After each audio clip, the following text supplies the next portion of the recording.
Okay. Hi, everybody. This is the Grozz-Mother from GKBC, and I'm going to talk to you today about one of my favorite books, and it's just going to be me, so we're going to do our best. I enjoyed reading The Funhouse, which I totally love anyways. It was originally published in 1980 under Owen West's name, and this copy was printed in 1994. We don't know who did the artwork, but it's really good because we have this really cool insert that we really like. And we actually do like those. We collect those. And under Goodreads information, it's a 3.65 out of 5, 23,259 ratings, and 768 reviews.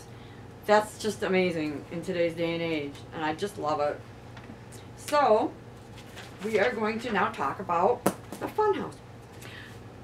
I gave it a 6.5. I actually could be higher for my personal. We have the copy here by Dean Koontz, who, I'm sorry, doesn't write and release a lot of really good books, but this happens to be a great one. It has all my favorite activities in it. Great characters with multiple personalities. Just so they know, it's a 6.5 out of 10. So if you match that to Goodreads, you just divide that by 2, which would be a 3.25. You want me to say that? I already did. Thank you. You're fine. Okay. I forgot to tell you that. It's okay. I appreciate being in. I can't tell everybody how wonderful it is to do this with my family, because I'm retired now and I don't get to do a lot, and this is just something great that we can sit and do together. So I really enjoy it. But it has all my favorite activities in it, characters with multiple personalities, and a progressive time agenda, which I like because you never know what's coming, and more than one creep of the month in it. It's just amazing. So I'm going to tell you 5 bad and 5 good things. We'll do the bad first because that's always more fun. The mother in this book, Ellen, is a terrible example. Even though she had a rough time, she spent a year in the carnival with crazy people and gave birth to a monster. But her new children are just fine, Joey and Amy, and she drinks a lot and does horrible things to them and kind of abuses them because she comes in the middle of the night and does stuff. And another bad thing that Ellen did was, before she left the carnival after a year, and I got to interrupt here for a minute. Actually, in the carnival, I didn't know this, when you marry somebody, you ride the carousel together in to the right, and when you get divorced, whoever wants to be divorced rides it backwards, and then they're considered free. So I thought that was kind of interesting because, woohoo! I didn't know the carousel could go backwards. It's his thing, so it's his. Yeah, wow, I thought that's great. I like that. That's interesting. That is very interesting. And so Ellen, she lived in a carnival, but when she delivered this demon baby that didn't have feet or hands and had a snout and hissed and did horrible things. I mean, it was a carnival.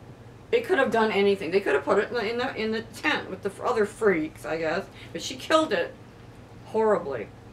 And the husband that she left, Conrad, vowed to find her and make her pay no matter how long it took. So he goes through all these little tiny towns like in Ohio, which is where they are now, and looks for this woman. He has people helping him. And that's a good point. Xena, who he's married to now, is the fortune teller. So she has a list of questions to ask every girl that the other guy that is in there. Oh, who's your mother? Wow, where did you live? Have you always lived there? That's how he does it. But in Jerry, the new girl, Amy, is at the prom with Jerry, which is the jerk of the month, because she accidentally, of course, gets pregnant and can't, she's 16. And so he tells her tough, he doesn't care. And if she tries to sue him, he'll get all his friends to say they were there too. So we didn't feel really bad for him. I didn't like Amy's attitude, a lot of it, so that's a bad point. That's the daughter. because she only could think of herself. I mean, I know teenagers are hard, but she was just horrible. But she was great to tell Jerry what she really thought of him before they broke up. And then in the middle, there's like poor Chrissy and Bob, who are at the carnival, having a great time, and Chrissy accidentally stumbles into the carousel. And the monster up here catches her, you know, and does horrible things to her and then leaves her for dead. But let's talk about Amy's pregnancy for a minute, because that's a good and a bad. Because she insisted on having an abortion. She had to ask her mother for the money, because poor Jerry, pitiful, apparently was saving all his money through all high school to go move to California and be some weirdo. So he wouldn't give her a cent, even though he had helped. But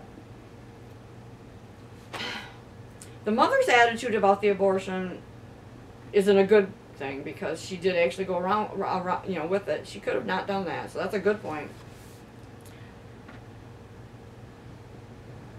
Joey is, I think, 9, her little brother, and he has a really good attitude. He's on my good list because he's a sweet boy, even though the mother comes in there at night drunk and covers him up. Back to the carnival. My favorite good point is you can take these people, and everybody's been to a carnival, and they do what they want. The laws don't apply to them. But there's a guy named Ghost, who's an albino, who has white hair and white eyes that glow in the dark, and other cool things. But he's upset about what the owner of the carnival is doing to find this girl. And he actually questioned him.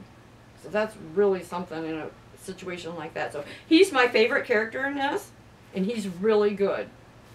So I think that's probably, I don't want to ruin it for you in case you would like to read it, so I'm not gonna, you know, dig into the last couple chapters, but I would recommend it to anybody that likes mysteries, killers, weird situations, and unusual creatures. So this is the Grozz-Mother from GKBC, signing off, and have a great day. Read more.